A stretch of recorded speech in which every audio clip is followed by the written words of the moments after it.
जय मसीह की, praise the Lord. प्रभु यीशु मसीह के प्रेमी नाम में आप सभी को सलाम। और आज परशुराम कनासे के चैनल पे आप सभी का स्वागत है। जितने लोग इस वीडियो को देख रहे हैं, आपको परमेश्वर आशीषित करने जा रहा है। बच्चे यहोवा के दिए हुए आशीष का कारण है। तो आज हम बच्चों के बारे में देखेंगे कि बच्चे जब हमारे बीच में आते हैं, नए मेहमान के रूप में आते हैं, तो वह एक श्राप को लेकर नहीं, लेकिन आशीष को लेकर आते हैं। सो इस वीडियो को शुरू से लेकर आखिर तक जरूर देखना, आपको परमेश्वर आशीषित करेगा। तो कैसे बच्चे हमको आशीषित करते हैं और हमको कैसे बनना है, तो आओ हम देखते हैं इस वीडियो को, आखिर तक बने रहना। तो सुनो, आज का जो मेरा वचन है वो ये है कि बच्चे का जन्म आशीष का कारण है ना।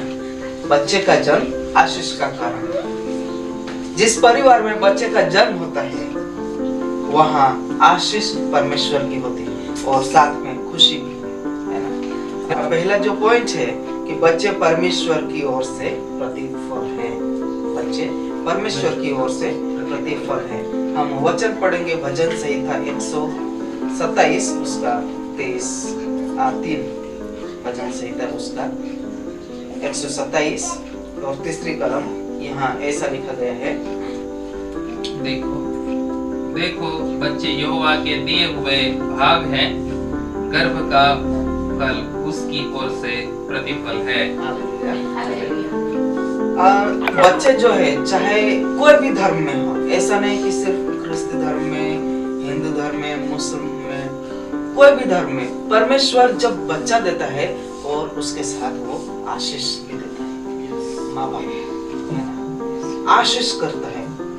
माँ बाप होना एक बहुत ही भाग्यशाली और गर्व का कार्य है, आशीष का कारण है ना। क्योंकि जब कोई पुरुष और स्त्री माता पिता बनता है तो हर कोई उसे आशीष देता है कि सौभाग्यवती हो, ऐसे बोला जाता है ना। और परमेश्वर की ओर से जब कोई बच्चा पैदा होता है तो वो बहुत ही आशीष का कारण होता है। कैसे आशीष का कारण होता है? वो परिवार में खुशियां लाता है। और जब दो व्यक्ति रहेंगे, पुरुष और स्त्री, तब क्या होगा? दोनों ही एक दूसरे के चेहरे देखेंगे। हर दिन वही चेहरा, हर दिन वही आदमी काम से आएगा और थका हुआ, मांदा हुआ, कुछ करने को रहेगा नहीं। पत्नी से बातें करेगा या फिर कभी कभी झगड़ा होगा, है कि नहीं? लेकिन जब बच्चे घर में होते हैं, जब छोटे बच्चे घर में होते हैं, तब कैसे समय पसार होता है। बच्चों के साथ खेलना, मिलना जुलना, उसके साथ बोल नहीं सकते फिर भी हम बातें करते हैं, है कि नहीं? हम बोलते ऐसे अलग अलग हम शब्द निकालते हैं मुंह से और उनके साथ बात करने की कोशिश करते हैं। और जब बच्चे थोड़ा बहुत बात करते हैं तब हम उनको समझने की कोशिश करते हैं कि क्या कहता होगा। लेकिन माँ बाप जो है वो बच्चे नहीं भी बोल सकते, फिर भी उनकी जो दुख है, तकलीफ है, कुछ हद तक समझने की कोशिश करते हैं या समझते हैं। ये होता है माँ बाप और बच्चों के साथ रिश्ता, ठीक है। तो एक जो माँ और बाप और बच्चे के साथ जो रिश्ता है, माता पिता और बच्चे के साथ, वो एक अच्छा रिश्ता बन जाता है। और यूं ही नहीं, परमेश्वर उस रिश्ते को समझने के लिए हमें ज्ञान और बुद्धि देता है। परमेश्वर ज्ञान और बुद्धि देता है। बिना परमेश्वर के ज्ञान और बुद्धि से हम नहीं समझ सकते कि बच्चे को क्या चाहिए, या बच्चे को नहीं मालूम कि मेरे माँ बाप से मुझे क्या चाहिए, कि उनसे कैसे प्यार मिलेगा। और यहाँ लड़के जो है, यहाँ परमेश्वर के वचन में लड़के लिखा है ना, मतलब पुरुष बच्चा, है कि नहीं? लेकिन यहाँ हम ये मानेंगे लड़के और लड़कियां दोनों ही यहोवा के दिए हुए भाग हैं और गर्भ का फल उसकी ओर से प्रतिफल है। जब परमेश्वर आशीर्वाद देता है, एक स्त्री को गर्भ देता है ना, वो उसकी ओर से प्रतिफल है, आशीर्वाद है कि परमेश्वर ने आदमी और स्त्री की सुनी है कि नहीं? जब परमेश्वर स्त्री जब पुरुष और स्त्री एक साथ आते तो यूं ही नहीं बच्चा पैदा होता है, वो हम परमेश्वर से प्रार्थना करते हैं कि परमेश्वर मेरे घर में एक संतान हो, मेरे घर में एक बच्चा हो, और हमारी प्रार्थनाओं से परमेश्वर उसे सुनता है और प्रतिफल देता है। और जब हम परमेश्वर से प्रार्थना करते हैं, उस प्रार्थना का उत्तर हमें बच्चे के रूप में ताकि माँ बाप अकेले ना हो, वो एक दूसरे का सिर्फ चेहरा ना देखे, लेकिन परमेश्वर उस बच्चे को देता है ताकि वो उस बच्चे को बढ़ाए और परमेश्वर में उसको,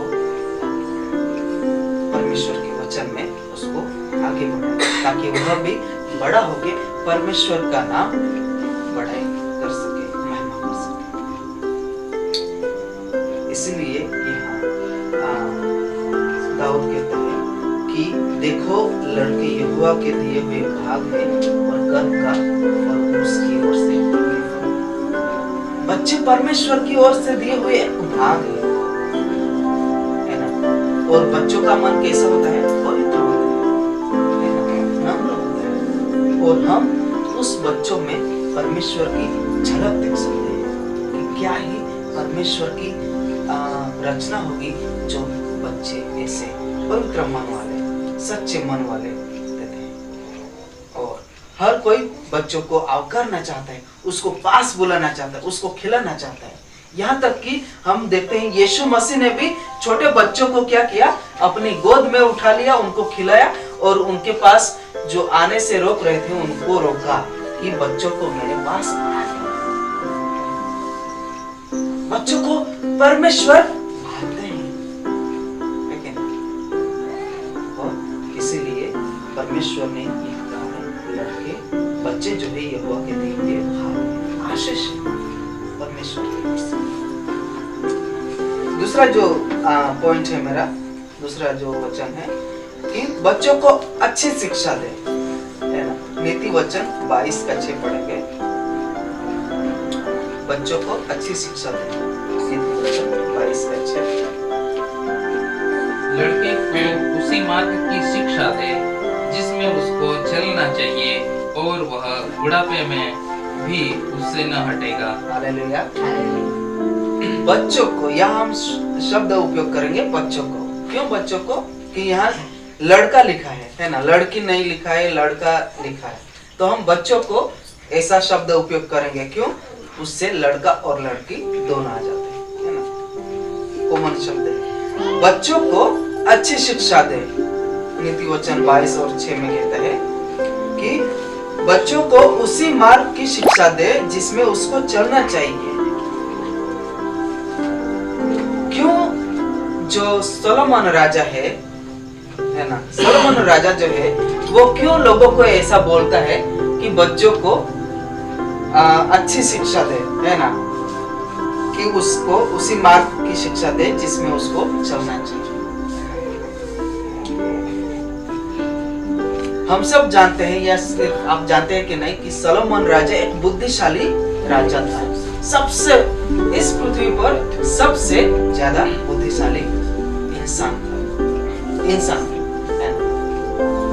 अगर हम कोई ये सोचेगा कि तो क्या यीशु मसीह उससे कम? यहाँ लिखा गया है, कहते हैं इंसान था और यीशु मसीह कौन था? परमेश्वर था। इसलिए इसमें थोड़ा दुविधा नहीं होनी चाहिए। सोलोमन राजा जो है वो सबसे बुद्धिशाली इंसान था इस पृथ्वी पर, लेकिन बुद्धिशाली होने के बावजूद भी उसने बहुत सारी गलतियां की, बहुत सारे पाप किए अपने जीवन में। और तत्पश्चात उन्होंने जो सीखा उनकी गलतियों से, उसके बाद ऐसे लिखा गया है कि बच्चे को उसी मार्ग में चलना सिखाए, है ना, जिसे उसे चलना चाहिए। क्यों ऐसे लिखते हैं? बच्चे, उसने ऐसा नहीं लिखा है कि जवान। क्या लिखा है? बच्चे, मतलब लड़के, छोटे, है कि नहीं? अभी यहाँ सब ये जो छोटे छोटे बच्चे हैं, है ना, ये सब छोटे छोटे बच्चे हैं, इनके बारे में सोलोमन राजा कहता है कि उनको अच्छी शिक्षा दे, कि उसी लड़के को, बच्चों को उसी मार्ग की शिक्षा दे जिसमें उसको चलना चाहिए। किस मार्ग की बात कर रहा है सोलोमन राजा?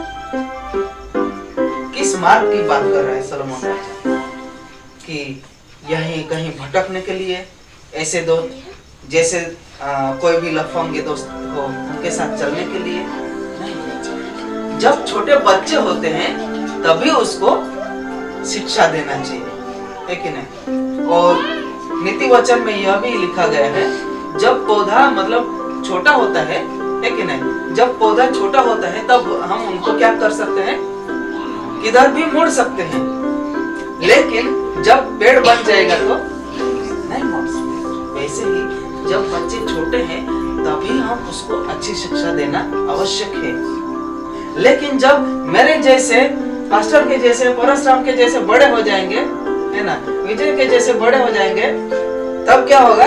अगर हम उसको मारने की कोशिश करेंगे तो गुस्सा आ जाएगा और वो बदला लेने की कोशिश करेगा, है कि नहीं? जब बच्चा बड़ा हो जाता है, समझदार हो जाता है, तर्क वितर्क करने लगता है, तब उसको गुस्सा आ जाएगा। कि गुस्सा आ जाएगा, ठीक है, माँ बाप को सामने बोलने लगेगा, तू थोड़ा से बोलने लगेगा। माता पिता यह दिन न देखे, इसीलिए सोलोमन राजा कहते हैं बच्चों को उसी मार्ग की शिक्षा दे जिसमें उससे चलना चाहिए। अच्छी शिक्षा देनी चाहिए, अच्छे मार्ग में अच्छे गुण देना है बच्चों को। यही उम्र है कि बच्चों को अच्छी शिक्षा देना चाहिए, अच्छे गुण सिखाना चाहिए। अगर हम नहीं सिखाएंगे तो कौन सिखाएगा? अगर माँ बाप नहीं सिखाएंगे तो कौन सिखाएगा? दुनिया सिखा देगा। नहीं, अच्छे गुण की बात नहीं कर रहा हूँ, बुरे गुण। अगर माँ बाप अच्छे गुण नहीं सिखाते हैं तो दुनिया उसको बुरे गुण सिखा देगी। ये सत्य है, हकीकत है कि नहीं? लेकिन अगर हम अपने बच्चों को अच्छी शिक्षा देंगे तो जब बड़ा होगा तो वो क्या करेगा? समझने लगेगा, तर्क वितर्क करने लगेगा कि नहीं ये बात गलत है। जब वो समझ जाएगा कि गलत को गलत ही है और सही को सही है, उसमें समझ आ जाएगी, तो चाहे कितनी भी परेशानी में वो हो, दिक्कत में वो बच्चा क्या करेगा? वो अपने सत्य पे, सही बात पे टिका रहेगा, अड़ग रहेगा, है कि नहीं? नहीं तो अगर हम बच्चों को सही शिक्षा नहीं देते हैं तो वो भटक जाएगा रास्ता। इसीलिए बच्चों को जब छोटे होते हैं तभी से सिखाना जरूरी है। छोटे मतलब जब से बच्चे पैदा होते हैं उसको हम क्या करना है? उसको जैसे कुम्हार जो है मटके को जो जैसे शुरू से जैसे आकार देना चाहता है वो अपने हिसाब से देता है। जब एक बार वो सूख जाता है उसके बाद वो दे सकता है क्या? नहीं, या तो उसको तोड़ना पड़ता है, नाश करना पड़ता है। लेकिन जब शुरू करते हैं तभी से उसको आकार देने लगता है। वैसे ही बच्चों को शुरू से धीरे धीरे ट्रेन करना है, शिक्षा देना है, ताकि आने वाले समय में वो बच्चा अच्छा बच्चा बन सके। इसीलिए यहाँ सोलोमन राजा कहता है कि बच्चों को उसी मार्ग की शिक्षा दे जिसमें उसको चलना चाहिए, नहीं तो परिणाम क्या होता है? और वह बुढ़ापे में भी उससे न हटेगा, है ना? जब अच्छी शिक्षा देते हैं तो बुढ़ापे तक वह न हटेगा।